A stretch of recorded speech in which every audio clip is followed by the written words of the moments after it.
Jumat Tuhan, kita beri yang terbaik bagi Tuhan saat ini. Haleluya.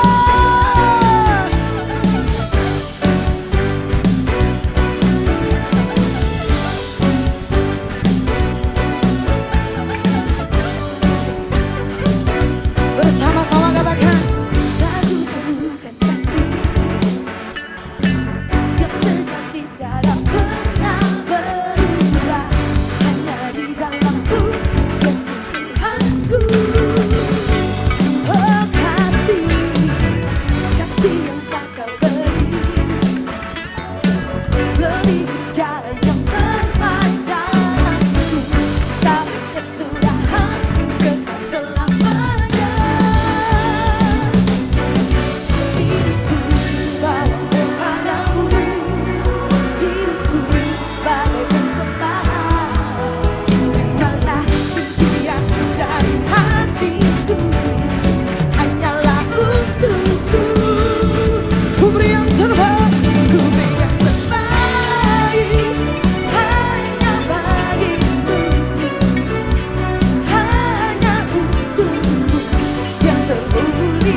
Sama-sama jemaat Tuhan, dimanapun Anda berada saat ini, baik ada di rumah-rumah, dimanapun saat ini Anda, mari bersama-sama angkat kedua tanganmu, katakan Pak, Pak.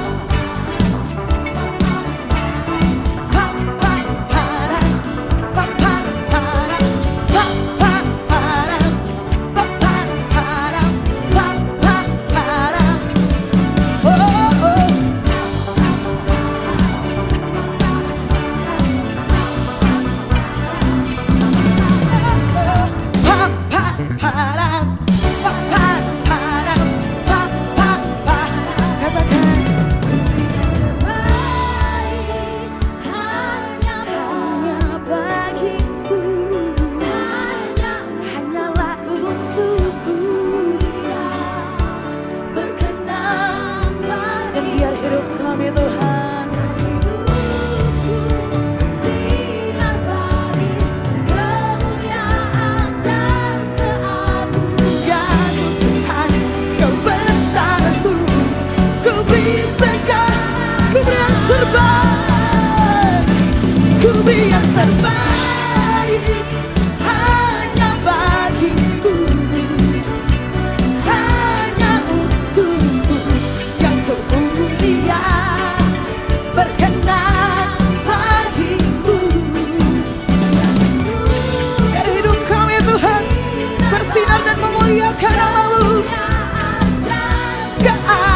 Karyamu Tuhan mengalir di tempat ini, mengalir di setiap rumah kami Tuhan.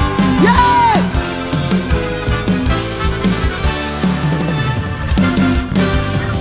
Karyamu mempesona, kau angkatku dari gelap, kasihku memberi warna.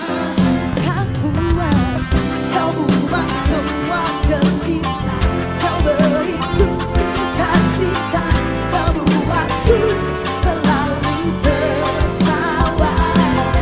Karena ku berilah hati dan mulut kami Tuhan, ku bersorak namamu bersorak dari hatiku, menari pujian bagimu, sukacita Roh hati, dan ku menari memuji di hadapan-Mu Yesus, sukacita. Kau hadir di tempat ini Tuhan.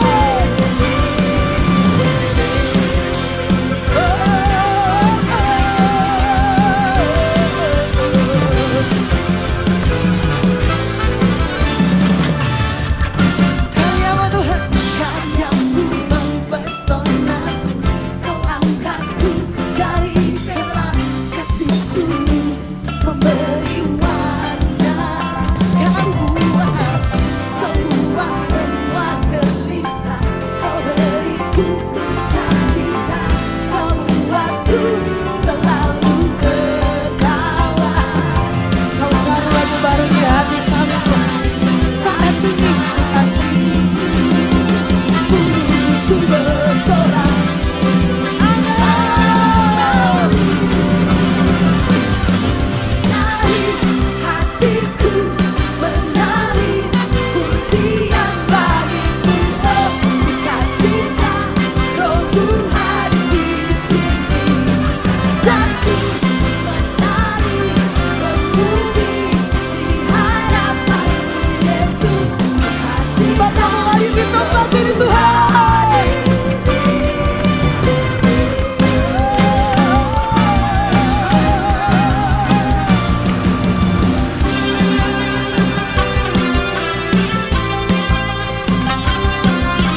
Sungguh ku rindu bersekutu denganmu selamanya.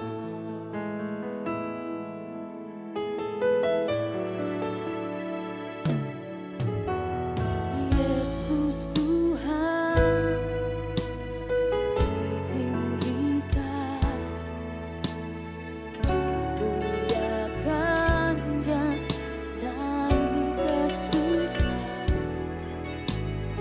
Dia berikan Roh Kudusnya,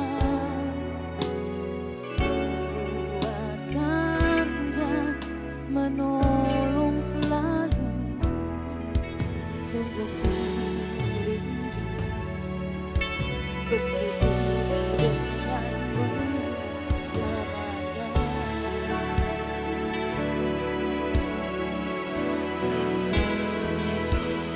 Allah Roh Kudus, jamah hatiku dengan urapanmu. Rindu sekali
Lukas 6 ayat 21. Demikian firman Tuhan, berbahagialah hai kamu yang sekarang ini lapar, karena kamu akan dipuaskan.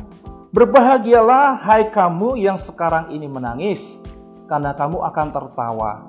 Saudara, ada sebuah statement yang luar biasa dari Tuhan Yesus yang kita mau pelajari pada kesempatan yang indah ini. Ada dua hal dan di sana berbicara tentang bagaimana Anda dan saya berbahagia.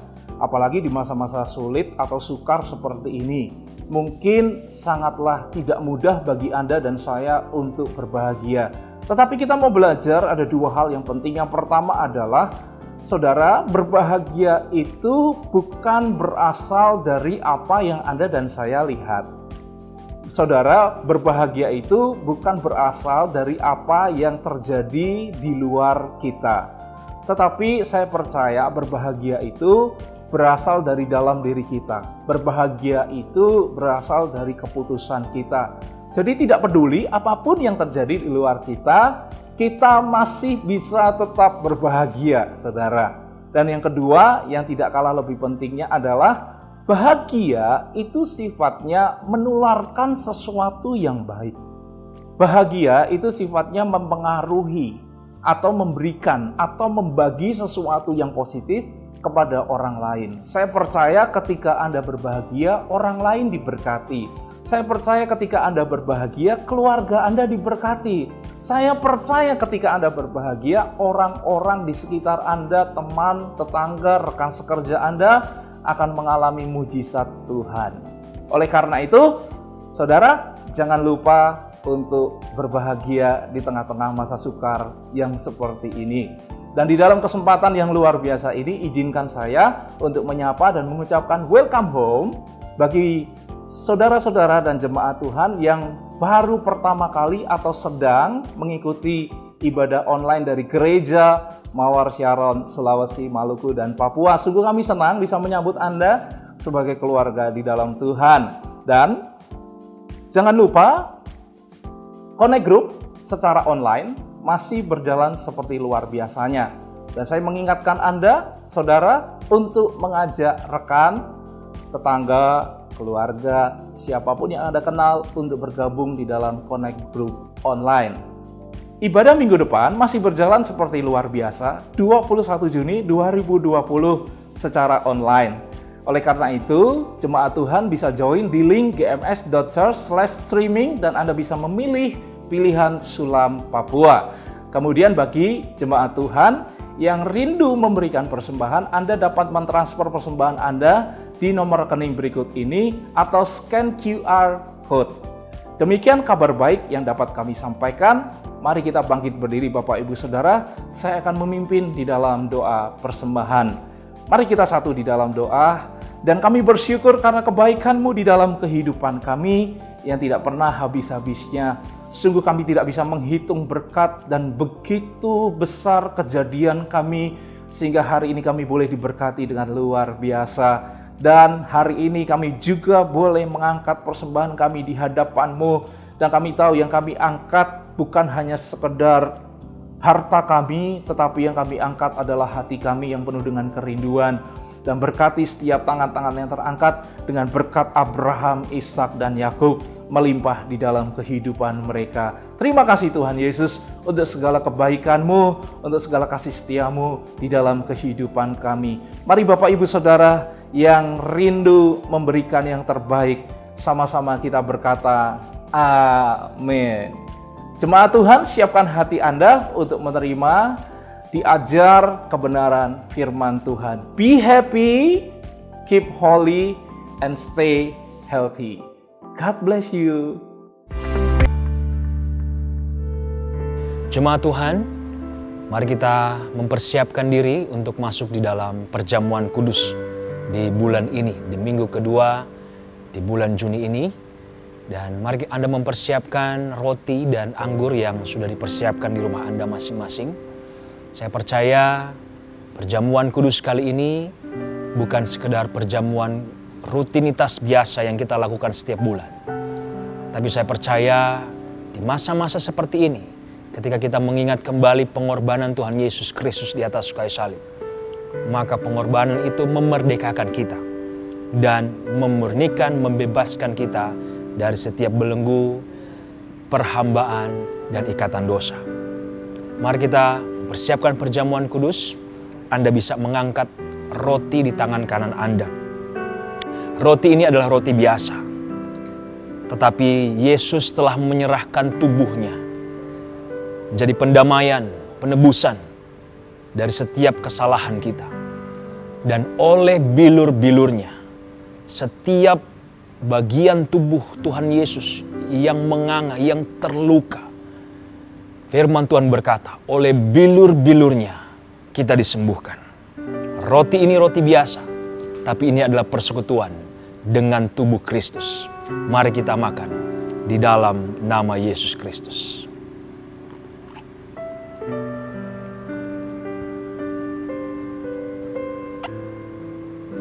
Thank you, Lord.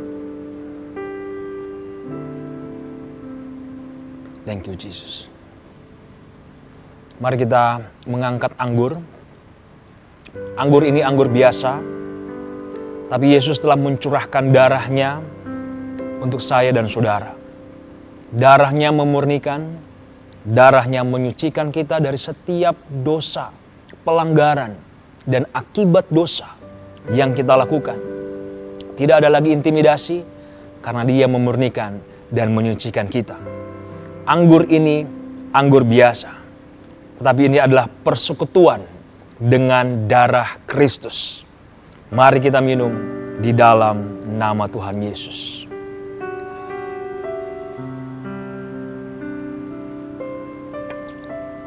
Haleluya, haleluya. Haleluya. Mari kita bersyukur kepada Tuhan. Anda bisa mengambil waktu untuk bersyukur kepada Tuhan oleh karena apa yang Tuhan sudah lakukan dalam kehidupan kita sampai saat ini. Haleluya. Terima kasih Tuhan. Terima kasih di masa-masa saat ini. Kami bersyukur kami boleh lagi untuk masuk dalam sakramen perjamuan kudus. Terima kasih Tuhan. Kami bersyukur oleh karena kasih Tuhan, oleh karena pertolongan Tuhan, oleh karena kebaikan Tuhan. Dan saat ini kami bersyukur kami boleh mengingat kembali apa yang Kau lakukan di atas kayu salib bagi kami manusia yang berdosa. Kami dipulihkan, kami disucikan, kami dibenarkan, dan kami diselamatkan. Kami bersyukur Tuhan, dan kami percaya ketika kami mengalami sakit saat ini, ketika kami mengalami down, ketika kami mengalami masalah, ketika kami mengalami pergumulan, kami percaya Yesus sudah menyelesaikan semuanya di atas kayu salib. Dan kami mengalami kemenangan, kami mengalami kesembuhan, kami mengalami terobosan di dalam nama Tuhan Yesus Kristus. Terima kasih Tuhan, kami mengucap syukur untuk pengorbanan-Mu di atas kayu salib. Di dalam nama Yesus Kristus kami berdoa dan bersyukur. Haleluya. Amin.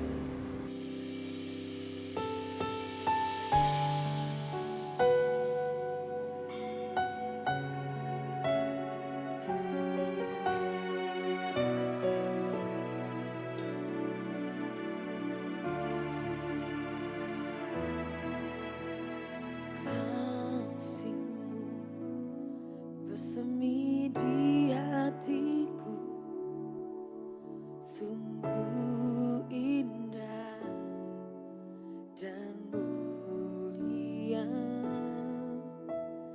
Damai-Mu bersemi di hatiku, tenggelamku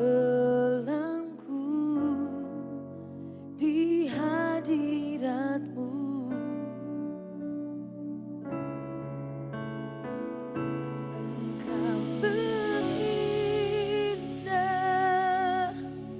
Termegah,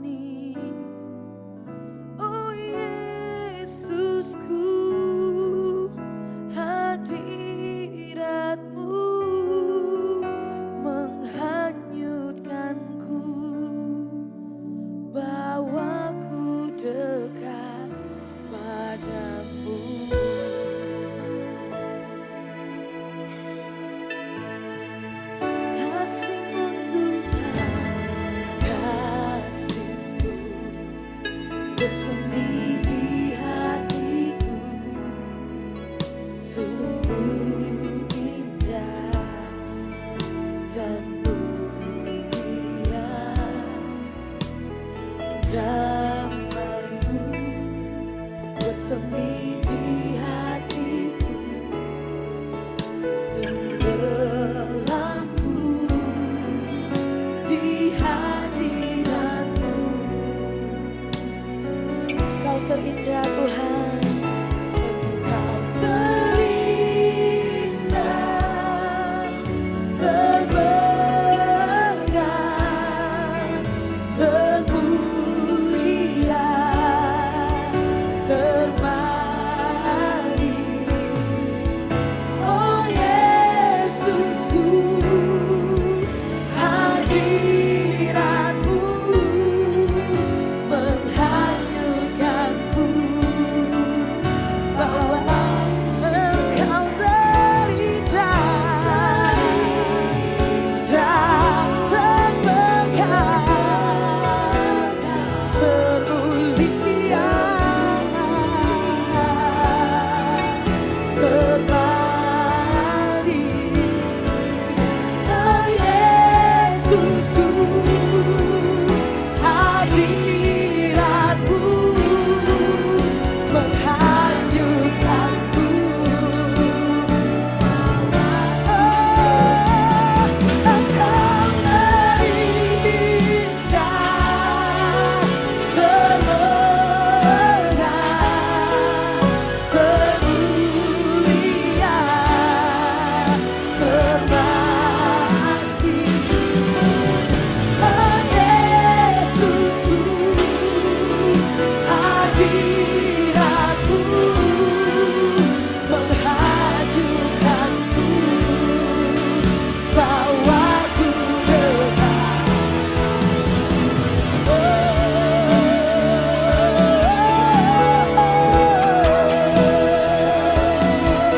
Kau terindah, Kau termulia, Kau terberkah, dalam hidup kami.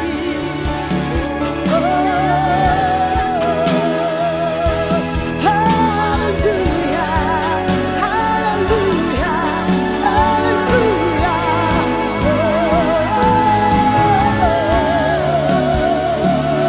Jesus, we worship you. We worship you. We worship Lord, Jesus. Kau terindah, Kau termulia, Engkau terberkah. Oh Yesus, Yesus, Yesus, Yesus. Oh, we worship Lord, we worship Lord, Jesus, Jesus, we worship Lord. Hallelujah, hallelujah. Lord Jesus, we worship Lord. Jesus, Jesus, Jesus, Jesus.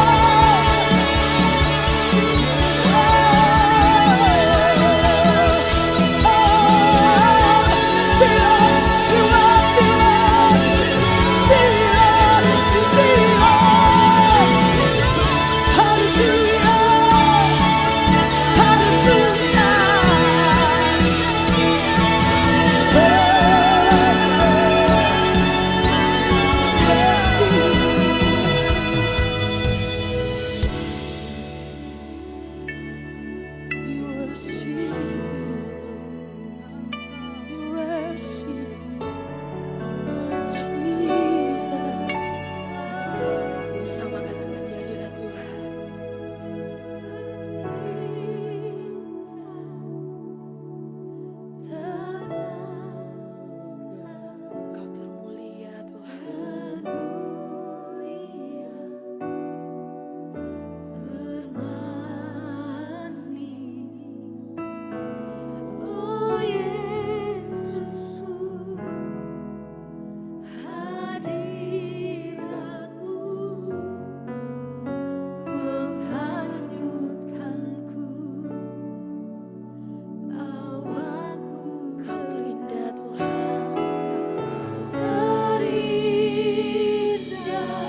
Shalom Bapak Ibu Saudara dan dimanapun Anda berada. Thank you Anda melihat tayangan ini. Saya percaya hari ini akan menjadi momentum sebagai arahan pengembalaan untuk kita semua. Hari ini saya nggak khotbah secara teaching biblical sekali, tidak. Tetapi saya akan memberikan arahan secara pengembalaan apa yang Tuhan taruh di hati saya di dalam pengembalaan yang ada untuk kita bergerak ke depan secara sinergis bersama-sama. Nah tentunya dimulai dari hati Tuhan, dimulai dari rencana Tuhan, dimulai dari apa yang Tuhan mau kerjakan di tengah-tengah kita, bagi kota kita, juga bagi kehidupan setiap keluarga-keluarga dan setiap individu yang bergerak di dalam gereja kita. Tuhan mengasihi Anda, Tuhan mengasihi kita semua, dan Tuhan ingin kita bergerak the next level berikutnya untuk kita bergerak di dalam momentum berikutnya yang Tuhan percayakan. Hari ini saya mau ajak Anda untuk buka di salah satu bagian firman Tuhan di dalam Yeremia 29 mulai ayat yang pertama.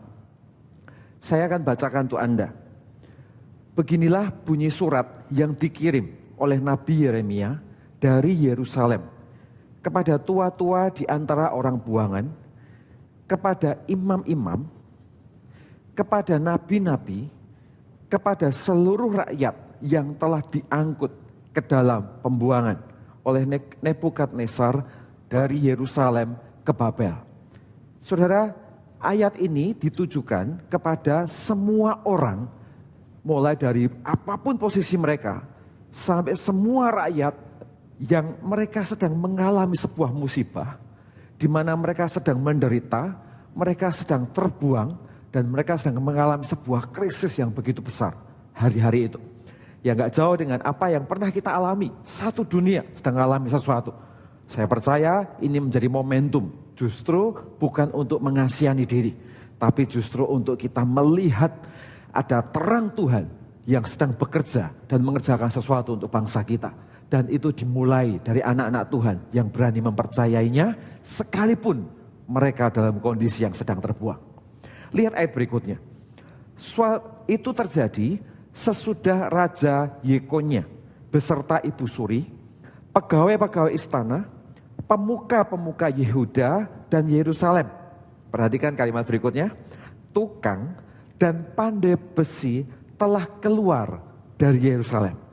Ya perhatikan. Jadi ada sebuah instruksi yang instruksinya sangat menarik sekali. Nanti kita akan baca. Tetapi instruksi ini diberikan saat semua orang hebat keluar dari Yerusalem. Saat potensinya lagi keluar. Tukang besi cabut, ya, pandai besi cabut. Mereka semua keluar dari Yerusalem semuanya. Justru pada saat semua potensi itu tidak ada, semua keadaan menderita, semua keadaan sedang terbuang, tiba-tiba muncul sebuah surat perintah yang datang dari surga. Sudah lihat apa isinya? Ayat yang ketiga. Surat itu dikirim dengan perantaraan Elasa bin Safan dan Gemaria bin Hilkiah yang diutus oleh Sedekia, Raja Yehuda ke Babel, kepada Nebukadnezar Raja Babel. Bunyinya apa saudara? Ayat yang keempat. Beginilah firman Tuhan semesta alam, Allah Israel. Ditujukan kepada siapa? Kepada semua orang buangan yang diangkut ke dalam pembuangan dari Yerusalem ke Babel. Isinya apa saudara? Ayat yang kelima. Dirikanlah rumah untuk kamu diami. Buatlah kebun untuk kamu nikmati hasilnya. Ambillah istri untuk memperanakkan anak laki-laki dan perempuan. Ambillah istri bagi anakmu laki-laki dan carikanlah suami bagi anakmu perempuan. Supaya mereka melahirkan anak laki-laki dan perempuan. Agar di sana kamu bertambah banyak dan jangan berkurang. Maksudnya Yeremia itu mau memberikan surat begini loh. Aku tahu keadaanmu sedang terbuang. Aku tahu kau sedang mengalami krisis. Aku tahu kau sedang mengalami sebuah masa di mana bahkan semua potensi itu keluar dari Yerusalem. Orang-orang hebat keluar, orang-orang bertalenta keluar. Yang tersisa adalah orang-orang yang terbuang dan terjajah. Tapi dengan kondisi semua yang ada ini, Yeremia, Tuhan lewat Yeremia memberikan sebuah perintah. Berusahalah untuk mengalahkan keadaan. Berusahalah jangan menyerah dengan situasi yang sedang kau hadapi. Yang menikah tetap jalan aja pernikahannya. Yang bekerja tetap jalan aja pekerjaannya. Yang sedang merancang segala sesuatu dan tertunda, tetap jalan aja. Tuhan sedang merancang sesuatu untuk setiap kondisi. Hari itu bagi Israel yang sedang mengalami kondisi yang terbuang. Hari ini saya nggak tahu bagaimana situasi Anda masing-masing. Tapi saya pikir sesudah sekian bulan berlalu dari bulan Maret, saudara dengarkan baik-baik. Sudah waktunya untuk Anda bukan menanti tanpa visi. Tetapi kita mulai bergerak menanti dan mulai melirik lagi apa yang Tuhan sedang akan kerjakan. Dan kita mulai bergerak dengan visi berikutnya untuk kita move on dan bergerak di sana. Saya mengatakan ini bukan berarti mau mengajak kita rame-rame untuk menentang social distancing, aturan pemerintah dan sebagainya. Bukan, sama sekali bukan. Tapi tujuannya adalah saya mau mengajak semua umat Tuhan yang tertidur, semua keluarga-keluarga yang tertidur, semua kondisi-kondisi yang semuanya masih menunggu. Ayo wake up, buka mata lebar-lebar. Sekalipun dalam kondisi yang hari ini belum semuanya selesai, bukan berarti visi Tuhan harus dihentikan dalam hidup Anda. Bukan berarti janji kehendak Allah, semua yang baik yang Tuhan akan curahkan di dalam kehidupan kita akan dihentikan dan tak lagi berlaku dalam hidupmu. Sama sekali tidak. Allah kita bukan Allah yang dikontrol oleh situasi. Kita tidak memiliki Tuhan yang tunduk dengan keadaan dan situasi yang sedang kita hadapi. Tuhan kita jauh lebih besar daripada situasi. Masalahnya adalah kita hidup di tengah-tengah situasi. Saat kita hidup di tengah-tengah situasi, kadang-kadang situasi drive mental kita. Keadaan drive mental kita. Apa yang kelihatan di depan mata mendrive dan menekan iman kita. Seolah-olah Tuhan bergerak sesuai dengan situasi. Padahal kebenarannya enggak demikian. Kebenarannya adalah Tuhan tetap Tuhan. Dengan semua otoritas, kuasa, janji, dan penyertaannya di dalam kehidupan kita. Yang berubah bukan Tuhannya. Tapi yang berubah seringkali posisi iman kita. Untuk mempercayai bagaimana Tuhan akan terus bekerja di dalam kehidupan kita. Sekalipun situasinya sedang berubah. Hari ini saya ingin mengajak kita semua wake up. Bangkit dari keadaanmu. Mari kita melihat the next level berikutnya yang Tuhan sedang rancang di tengah-tengah kita.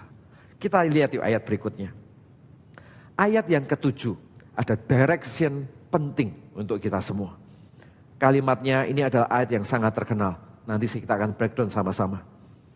Ayat yang ke-7 dikatakan, usahakanlah kesejahteraan kota di mana kamu aku buang. Dan berdoalah untuk kota itu kepada Tuhan. Sebab kesejahteraannya adalah kesejahteraanmu. Saudara, ini adalah kalimat kunci atau ayat kunci dari semua surat Yeremia. Yang Yeremia coba deliver kepada Israel dalam kondisi krisis dan terbuang hari itu.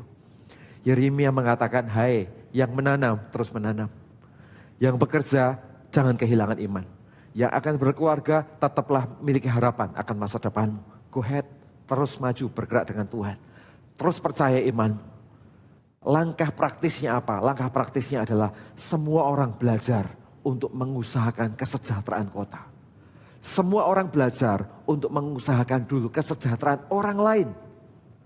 Dan semua orang belajar untuk berdoa dan bergantung kepada Tuhan. Kenapa? Kan ada satu statement yang Yeremia katakan. Yaitu kalau kesejahteraan kota itu terbangun. Maka kesejahteraan kota akan menjadi kesejahteraan kita semua. Jadi hari ini ada satu perintah yang sederhana, visi yang Tuhan taruh untuk kita berdoa dan bekerja melayani visi Tuhan. Caranya bagaimana saudara? Nanti saya akan jelaskan, kita lanjutkan dulu ayat berikutnya. Sungguh, demikianlah firman Tuhan semesta alam, Allah Israel. Janganlah kamu diperdaya oleh nabi-nabimu, yang ada di tengah-tengahmu, oleh juru tenungmu. Janganlah kamu dengarkan mimpi-mimpi yang mereka mimpikan. Sebab mereka bernubuat palsu kepadamu demi namaku. Aku tidak mengutus mereka, demikianlah firman Tuhan. Sebab beginilah firman Allah, apabila telah genap 70 tahun bagi Babel, barulah aku memperhatikan kamu. Aku akan menepati janjiku itu kepadamu dengan mengembalikan kamu ke tempat ini. Ayat yang ke-11 kesimpulannya. Sebab aku ini Tuhan mengetahui rancangan-rancangan apa yang ada padaku tentang kamu. Hai jemaat. Demikianlah firman Tuhan, yaitu apa rancangan tentang Anda? Rancangan damai sejahtera dan bukan rancangan kecelakaan yang memberikan kepadamu hari depan yang penuh dengan harapan. Saudara, ujung dari cerita pembuangan ini adalah rancangan Tuhan tentang hari depan yang penuh dengan pengharapan. Ujung dari semua situasi yang hari ini Tuhan izinkan terjadi atas hidup Anda, juga terjadi atas semua yang terjadi dalam lingkungan Anda. Kau harus tahu bahwa ujungnya adalah Tuhan punya rancangan, yaitu menyertakan hari depan yang penuh dengan harapan. Problemnya adalah, apakah rancangan hari depan yang penuh dengan harapan itu adalah rancangan yang akan berlaku untuk Anda? Atau hanya sekedar slogan yang pernah kita dengar di telinga kita, tapi kita nggak pernah belajar untuk menikmatinya. Hari ini saya ingin mengajak kita semua, kita membuka mata kita, bahwa Tuhan tidak tidur. Tuhan ingin merancang sesuatu yang jauh lebih besar dengan penuh damai sejahtera untuk membangkitkan orang-orang percaya. Justru mereka hadir untuk menjadi jawaban di masa kita. Pertanyaannya adalah, beranikah Anda bermimpi bahwa Andalah yang menjadi sumber jawaban di masamu hari ini? Sama seperti Yusuf dengan 11 saudaranya. 11 saudaranya menjadi korban di masa kelaparan. Karena mereka berpikir, kami gak mampu, kami gak bisa. Siapa kami? Kami sedang ada di masa kelaparan. Tapi beda dengan satu orang yang namanya Yusuf. Dia cukup bergantung dengan Tuhan. Dan dia mempercayai Tuhan. Dan Tuhan berikan dia supernatural life untuk membaca segenap rencana Tuhan. Dan rancangan damai sejahtera jatuh pada seseorang yang namanya Yusuf ini. Yusuf hadir bukan untuk menjadi korban dari keadaan. Tapi Yusuf hadir untuk menjadi jawaban dari situasi yang sedang melanda bangsanya hari itu. Bahkan di seluruh dunia. Keadaannya sama. Seluruh dunia sama-sama mengalami masa-masa yang sulit. Tapi yang membedakan, 11 orang menjadi korban dari masa yang sulit. Tapi satu orang Yusuf, dia justru menjadi jawaban di masa-masa sulit itu. Hari ini saya berdoa, Tuhan menginginkan Anda justru menjadi jawaban di masa-masa sulit ini. Beranikah kita beriman untuk melihat diri kita bahwa Tuhan punya rancangan untuk melahirkan damai sejahtera yang menjadi jawaban di masa-masa kita hari ini. Saya berdoa kita wake up dengan iman kita. Dan kita melihat rancangan Tuhan berikutnya yang Tuhan sedang kerjakan di tengah-tengah kita. Situasi boleh gak kita dengar? Boleh. Situasi menolong kita untuk waras dalam merespon, bukan? Berita boleh gak kita dengar? Boleh. Berita menambah informasi tentang segala sesuatu di sekeliling kita. Sehingga kita aware dengan lingkungan sosial kita. Ya, berita-berita, informasi yang lain baik untuk membuat kita tahu hal-hal yang perlu kita tahu. Tetapi tidak semua situasi, tidak semua berita, tidak semua hal yang Anda dengar adalah kebenaran yang Tuhan sedang lakukan dalam hidup Anda. Itu adalah informasi yang perlu untuk kita tahu supaya kita sadar sosial. Tetapi kesadaran sosial, pengetahuan kita tentang sosial itu bukanlah menjadi tempat untuk Tuhan berkarya dan Tuhan memberikan damai, memberikan berkatnya buat kita. Berkat Tuhan tetap bukan dari berita. Berkat Tuhan tetap bukan dari informasi sosial. Berkat Tuhan karena perkenanannya diberikan di dalam kehidupan kita. Apapun situasi sosial yang sedang melanda, kalau dia berkenan, maka dia akan memberkati. Itu cara Tuhan bekerja di dalam kehidupan kita. Poinnya adalah saat dia siap mempersiapkan rancangan damai sejahtera itu dalam hidup kita. Poinnya adalah apakah Anda menempatkan dirimu di dalam rancangan damai sejahtera itu? Apakah Anda menempatkan imanmu di tempat rancangan damai sejahtera itu? Apakah Anda sedang belajar menempatkan ketaatanmu di dalam track yang Tuhan akan mencurahkan damai sejahtera itu untuk kita semua dan untuk menjadi jawaban buat orang-orang yang ada di sekeliling kita. Hari ini saya ingin memobilisasi semua jemaat Tuhan. Mari sama-sama kita bawa hati kita, hidup kita, keputusan-keputusan kita di dalam sebuah track di mana Tuhan sedang menyiapkan kita untuk menjadi solusi buat dunia kita, buat orang-orang yang ada di sekeliling kita. Dan itu dimulai dengan meletakkan damai sejahtera dulu di dalam kehidupan semua keluarga yang ada bersama-sama dengan kita. Amin. Caranya gimana saudara? Anda pernahkah saudara berpikir apa yang harus dilakukan dalam situasi yang sekarang? Apa yang harus kita lakukan untuk kita menjadi bangsa yang mungkin kata orang kita dihadapkan pada situasi krisis. Tapi kita bukan menjadi 11 saudara Yusuf. Tapi kita menjadi Yusufnya yang menjadi solusi waktu kita krisis. Apa yang harus Anda lakukan?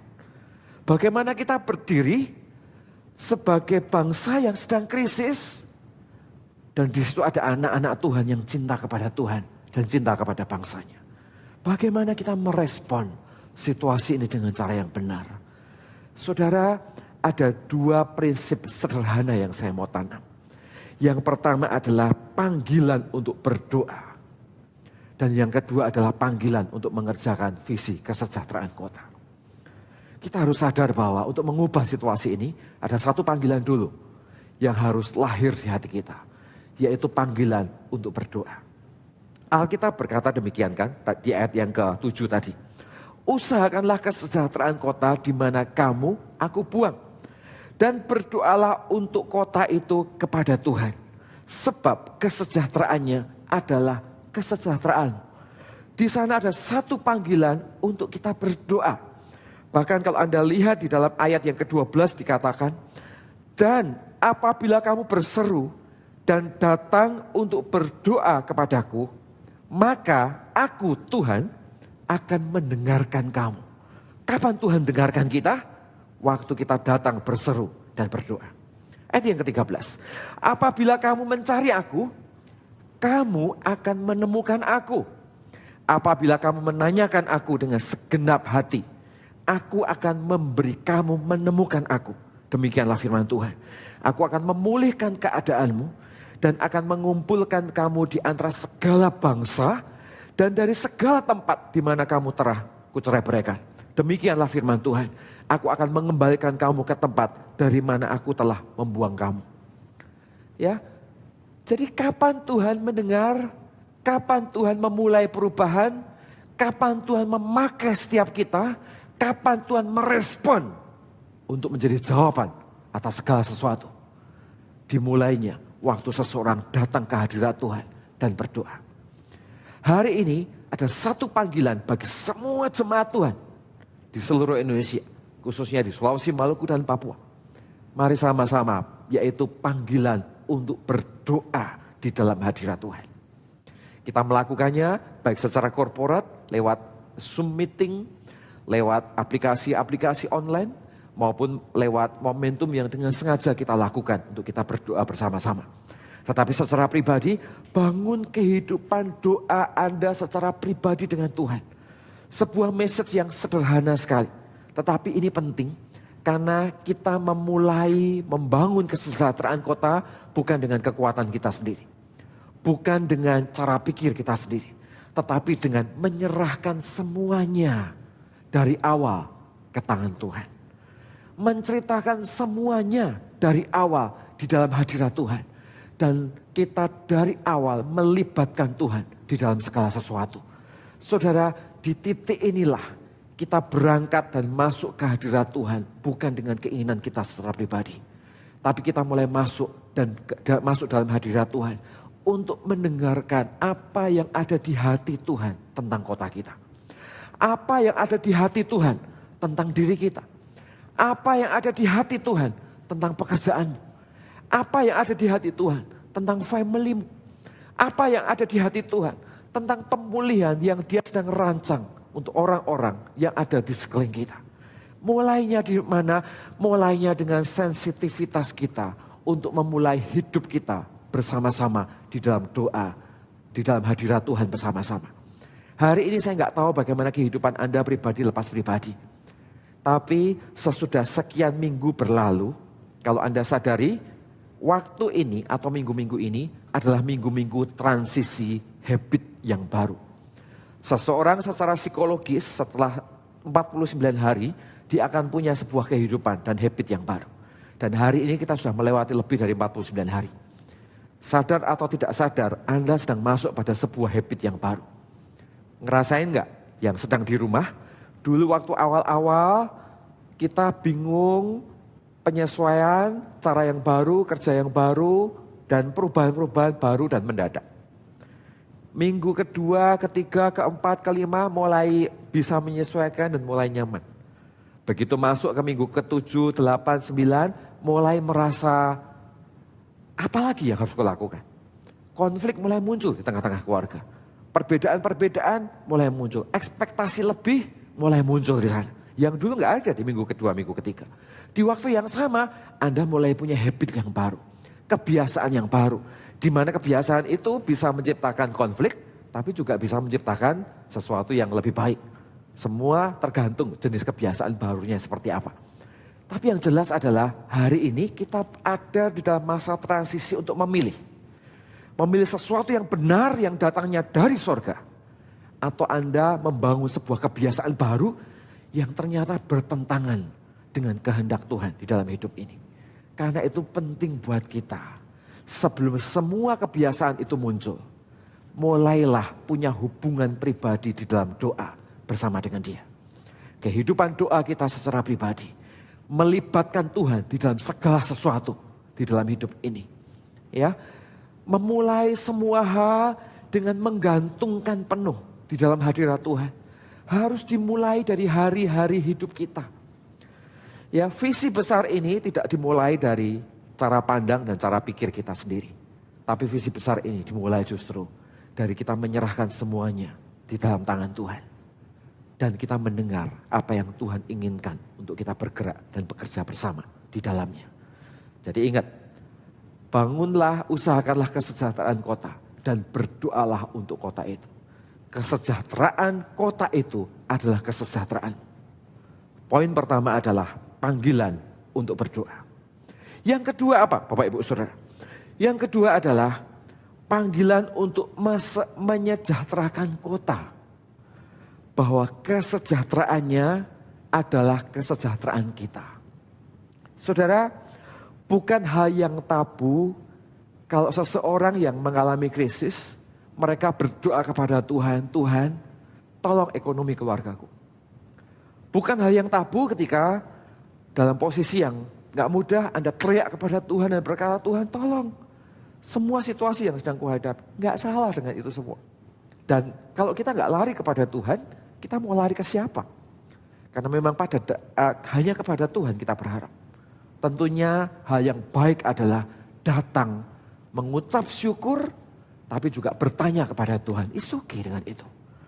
Tapi yang jadi masalah adalah Alkitab mengajarin kita begini. Usahakanlah kesejahteraan kota. Karena kesejahteraannya adalah kesejahteraan. Sudah tahu? Untuk mendapatkan kesejahteraan dan Anda menginginkan kesejahteraan, itu bukan hal yang tabu. Tapi cara untuk mendapatkan kesejahteraan itu, Alkitab mengajarin kita, berpikirlah tentang kesejahteraan kota. Waktu kita berpikir tentang kesejahteraan kota, maka kesejahteraan kota itu akan menjadi kesejahteraan buat kita. Artinya ngapain? Artinya mulai taruh di hati kita. Gimana caranya ya? Dalam situasi yang sedang mengalami krisis yang seperti ini.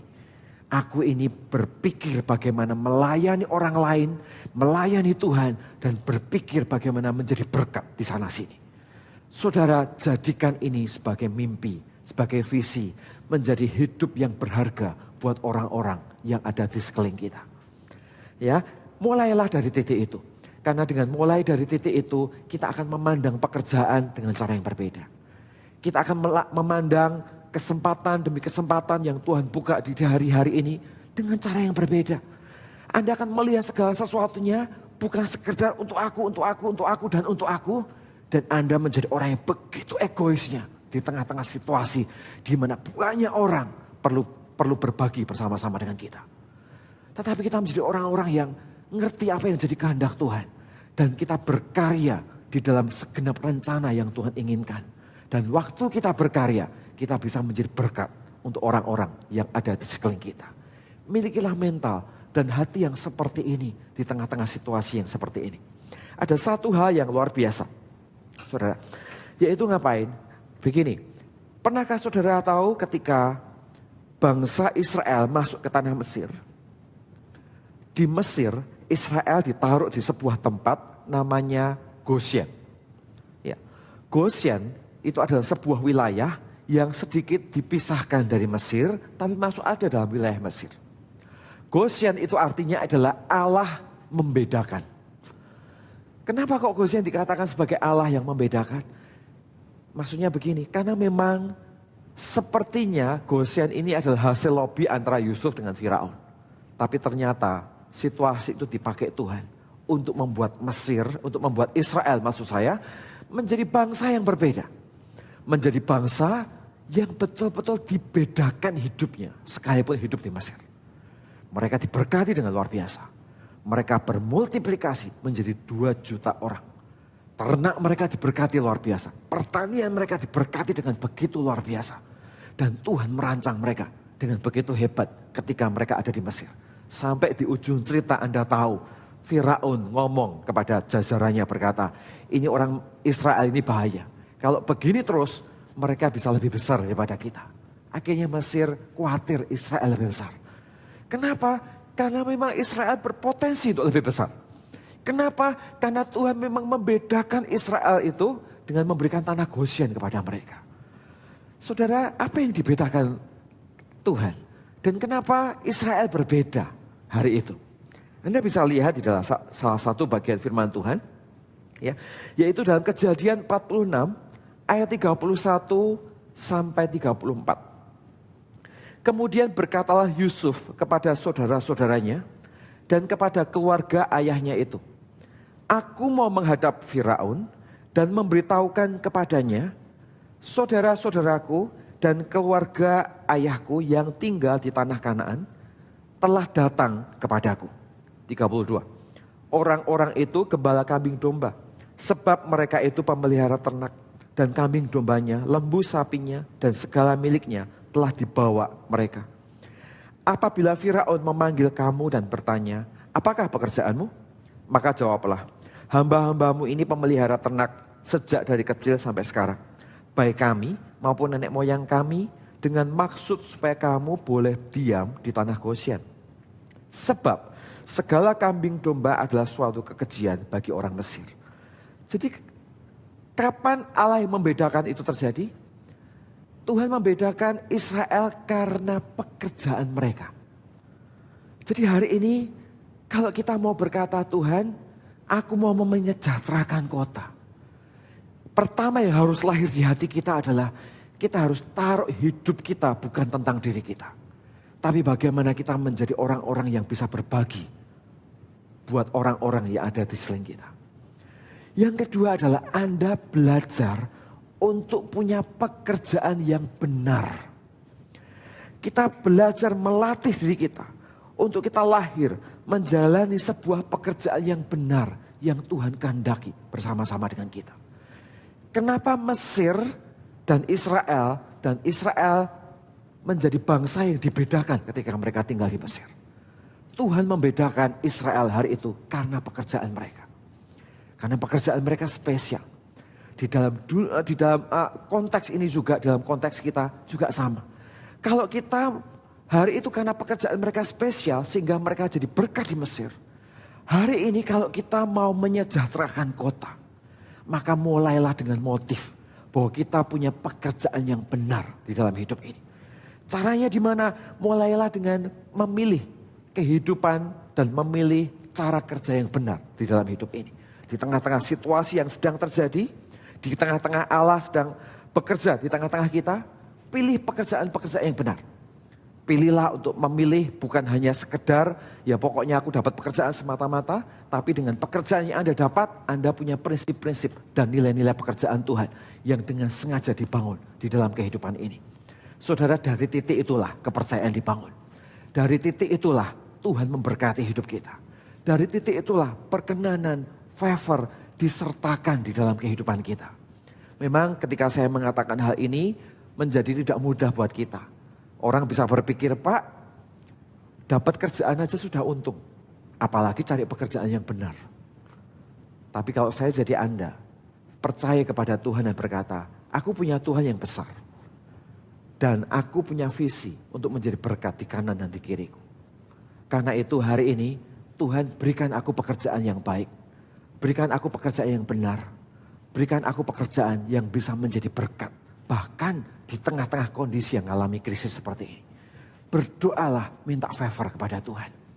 Setelah itu, pilihlah keputusan-keputusan yang benar di dalam pekerjaan. Pilihlah keputusan-keputusan yang punya dasar firman Tuhan yang benar. Maka disitulah biar Tuhan mengizinkan dan bergerak bersama-sama dengan kita untuk memberkati setiap kehidupan kita. Hari itu Israel dibedakan sekalipun tinggal di tengah-tengah bangsa Mesir. Tapi Israel punya kehidupan Goshen yang dibedakan. Kenapa? Karena pekerjaan mereka.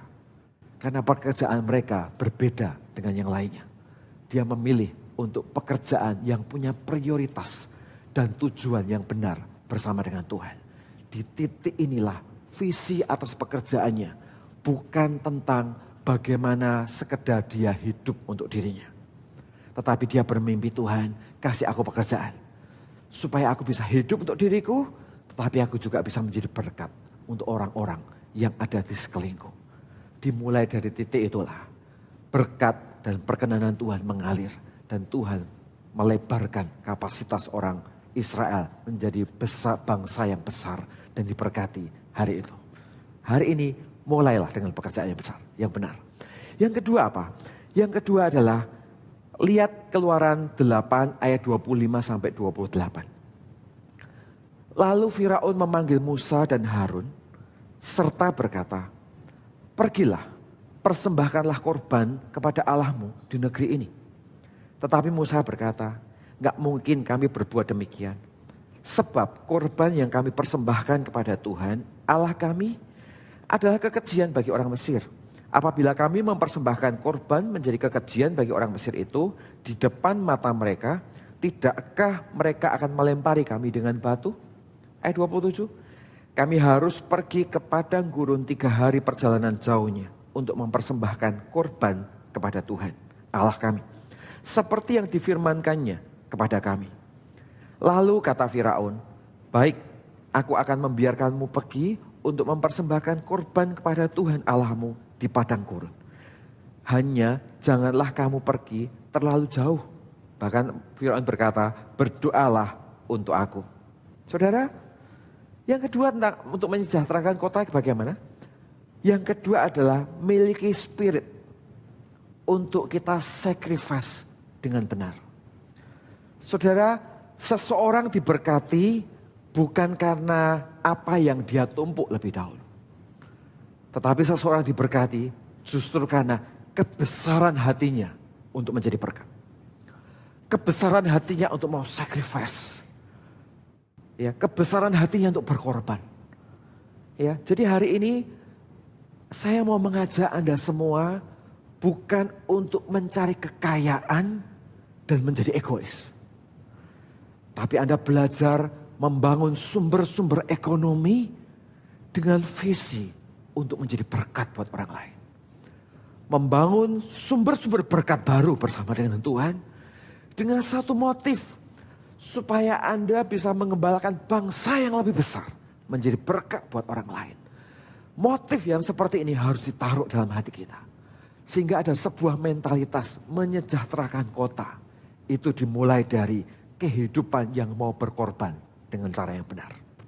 Hari ini apa yang membuat bangsa Israel punya Goshen mereka?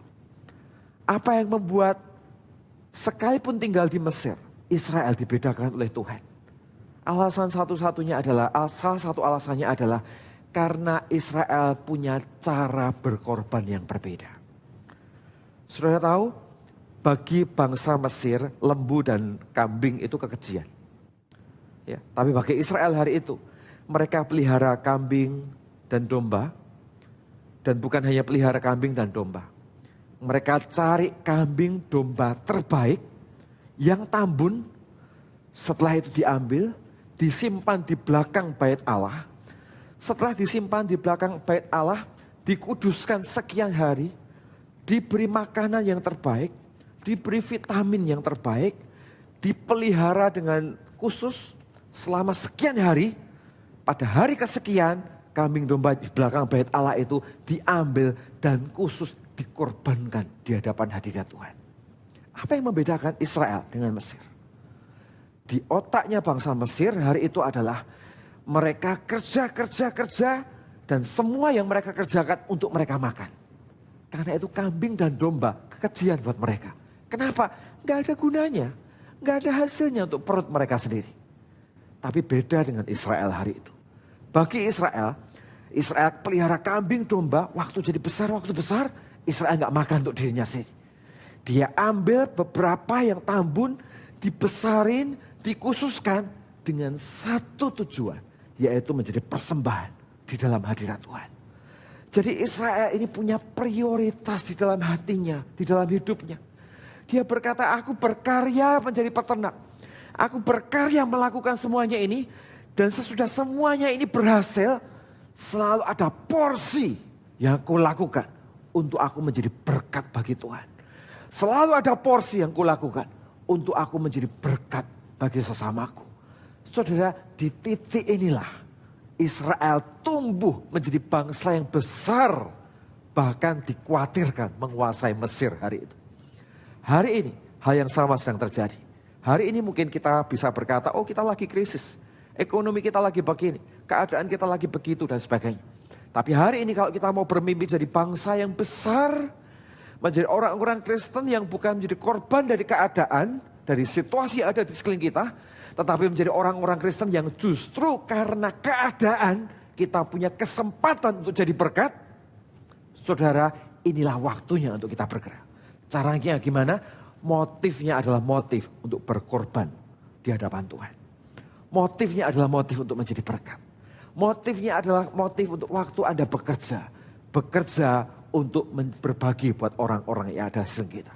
Bekerja untuk kita bekerja saling tolong menolong satu dengan yang lain. Bersama-sama di hadapan hadirat Tuhan. Sudah di titik ini kekristenan menjadi kekristenan yang berharga sekali. Hidup kita mengikut Tuhan dengan semua yang Tuhan tabur. Dengan salib yang Dia tegakkan, dengan kasih yang Dia tabur di hati kita, dengan tujuan sesudah Dia memulihkan, supaya kita menjadi berkat dan membuat orang-orang yang ada di sekeliling kita. Maka di titik itulah hidup kita menjadi berharga di tangan Tuhan. Di titik itulah kita belajar mengerti bahwa Allah berkorban untuk kita, supaya kita belajar menjadi Tuhan-Tuhan miniatur yang berkorban untuk sesama kita. Dan itu dimulai dari mana? Dimulai dari kita taruh dulu visi di hati kita. Tuhan, aku mau jadi berkat. Aku mau kesejahteraan kotaku. Dan kesejahteraan kotaku juga akan menjadi kesejahteraanku nantinya. Setelah itu Anda mengambil langkah pertamamu. Yaitu ngapain? Mulai move on. Kerja. Mulai lakukan sesuatu. Mulai bertindak. Ya, lakukan sesuatu. Hadapi new normal yang baru. Dengan mimpi dan harapan yang datangnya dari Tuhan. Jangan pesimis. Tuhan punya rancangan baru dalam hidup kita. Tuhan punya hari-hari baru yang Dia sedang rancang di dalam kehidupan kita. Dan waktu Anda mulai melangkah dengan cara yang benar. Sambil Anda melangkah, Anda belajar untuk menjadi berkat. Sambil Anda melangkah, Anda belajar untuk berbagi. Menjadi berkat. Dan disitulah Tuhan akan tambahkan. Sehingga rancangan-rancangan baru itu ditumbuhkan dan menjadi besar di tangan orang-orang percaya. Hidup Anda dibesarkan Tuhan supaya kita menjadi berkat buat orang-orang yang ada di sekeliling kita. Hari ini saya ingin mengajak kita semua, ayo sama-sama kita bersatu untuk mimpi yang sederhana ini. Ya, untuk sesuatu yang Tuhan, biarkan Tuhan itu menang di hati kita. Bukan situasi yang menang, bukan keegoisan kita yang menang, bukan keinginan kita pribadi yang menang, bukan logika dunia kita yang menang. Tapi kita izinkan kebesaran Tuhan itu menang di hati kita. Sehingga muncul sebuah nilai yang berbeda dari dunia. Dan itu ditemukan di hati anak-anak Tuhan. Untuk mereka menjadi berkat di masa-masa yang seperti ini.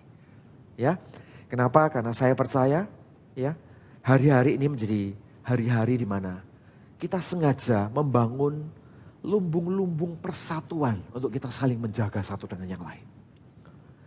Dan di waktu yang sama saya percaya, ya, ini menjadi masa di mana kita sedang menata segala sesuatu, mempersiapkan segala sesuatu untuk melihat berkat besar yang Tuhan akan sediakan di depan kita.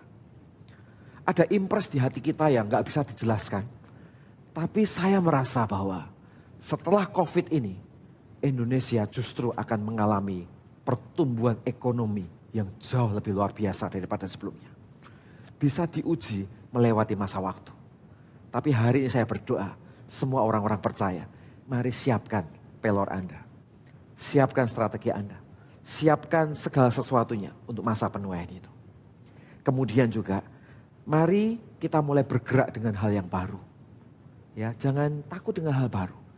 Karena memang situasi ini membuat shifting akselerasi terhadap budaya-budaya baru muncul dengan begitu cepat. Dan kalau memang kita harus bergerak dengan new normal yang baru, dengan cara-cara yang baru, bergeraklah dengan cara-cara yang baru. Ya, dan dari situ undang Tuhan untuk terlibat.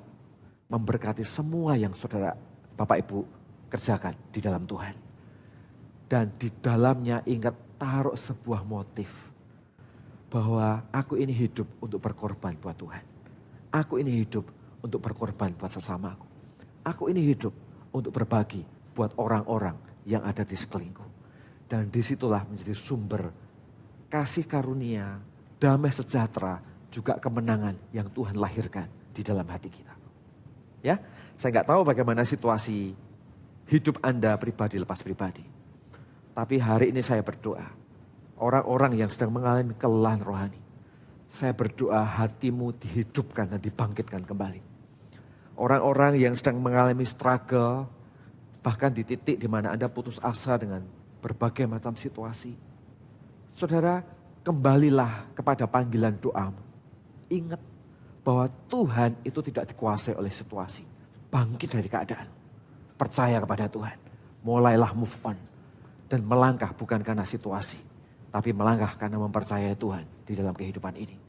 Ya, ada mungkin orang-orang yang dalam posisi skeptis, pesimis sekali dengan situasi dan keadaan yang hari-hari terjadi. Saudara, sederhana. Lihatlah bahwa hidup ini bukanlah sepotong peristiwa 2-3 bulan dan semuanya berakhir. Tidak. Rancangan Tuhan atas hidupmu bukan untuk 2-3 bulan ini. Sekalipun untuk 2-3 bulan Tuhan punya rancangannya. Tapi rancangan Tuhan bukan untuk 2-3 bulan. Rancangan Tuhan adalah untuk mulai dari Anda lahir. Sampai Anda mengakhiri semua pertandingan yang Tuhan izinkan. Dengan kemenangan yang luar biasa. Jangan izinkan rancangan yang panjang, yang luar biasa ini dipotong oleh 1-2 peristiwa yang membuat hatimu skeptis dan pesimis. Hari ini keluarkan mindset itu dan katakan kepada Tuhan, Tuhan ini gak selamanya. Aku akan melihat kasih karunia demi kasih karunia berikutnya di hari-hari depan di mana Tuhan akan menyertai keluargaku. Ya, mari sama-sama kita berdoa. Tuhan terima kasih untuk firman Tuhan yang ada. Tuhan, hamba berdoa Engkau menerjemahkan di hati setiap jemaat. Engkau menerjemahkan menjadi visi, menjadi mimpi, menjadi ekspektasi di hati kami. Menjadi idealisme yang kelihatannya agak nyeleneh dikit, agak gak biasa ditawarkan oleh dunia. Tapi kami tahu ini sebuah kebenaran. Ajar kami untuk punya ekspektasi di hadapan Tuhan dengan cara yang benar. Ajar kami untuk punya idealisme yang ditaruh dalam track yang benar. Bahwa kami dipanggil untuk bergantung kepada Tuhan. Dan di waktu yang sama kami dipanggil untuk menjadi berkat buat orang-orang yang ada di sekeliling kami. Hari ini hamba berdoa Tuhan, setiap orang-orang yang melihat tayangan ini, hamba berdoa Tuhan kau kuatkan hati mereka. Setiap orang yang mengalami kelelahan rohani, Tuhan hamba berdoa di dalam nama Yesus, biarkan kasih Allah ditumpahkan di hati mereka. Satu persatu dari rumah ke rumah, kasih Tuhan ditumpahkan di hati mereka. Orang-orang yang mengalami kondisi skeptis seolah-olah hidup ini sepotong peristiwa dan setelah itu selesai, kehilangan harapan tentang masa depan. Hari ini aku cabut setiap spirit yang seperti itu, digantikan dengan mimpi untuk bergerak bagi Tuhan. Digantikan dengan harapan, damai sejahtera, rancangan-rancangan baru yang Tuhan sedang taruh, yang Tuhan sedang bangun, yang Tuhan sedang kerjakan di dalam hati setiap jemaat-Mu ya Tuhan. Sungguh menyerahkan semua di dalam tangan-Mu, campur tangan-Mu di hati kami. Dan sejak hari ini kami gak lagi pasif. Kami pasif untuk sesuatu yang benar, yaitu menanti-nantikan Tuhan di dalam hadirat-Mu dan terus bergantung dengan Tuhan. Tapi di lain sisi, kami menjadi orang-orang yang aktif bergerak mendengarkan kehendak Tuhan.